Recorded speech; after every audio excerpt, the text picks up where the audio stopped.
Hi guys, it's Darren at Race Centre here. We've got Edgar's, when it's all dressed, actually quite good looking Ducati Panigale 1199S. It's a track bike. We've done a suspension upgrade on it, and now we were just assessing the tune, and we're just doing a bit of a retune.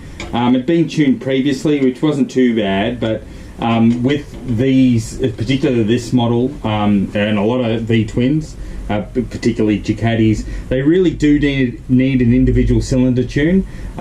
You'll see from the graphs that we show that there is quite a disparity between the front and rear cylinders, so it's actually quite important to tune them individually. So they're not like an inline four where you can just have the offset from each cylinder and just apply a generic trim. It doesn't work like that. They do need individual cylinder tuning. So for this particular case, we've got wideband O2 sensors plugged into both headers.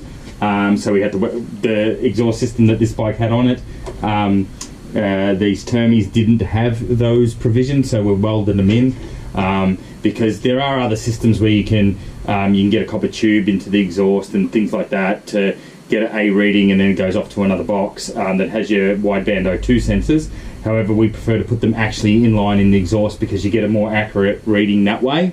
So yeah, we've individually cylinder tuned it, and while it doesn't make heaps more power, it certainly makes the bike a lot smoother, especially on roll-on. It just makes the throttle feel a whole lot nicer.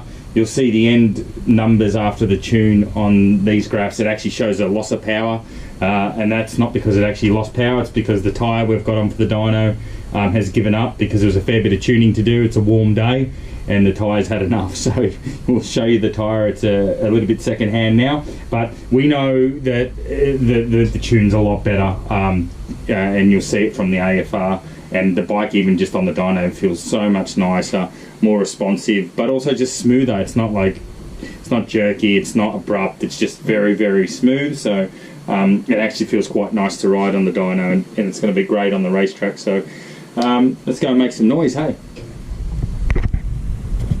As you can see, the tyre's giving up the ghost a little bit, starting to open up now. It's only going to get worse, unfortunately, but you'd probably be feeling a little bit second hand if you had all that power being thrust through you multiple dyno runs to get the tune right.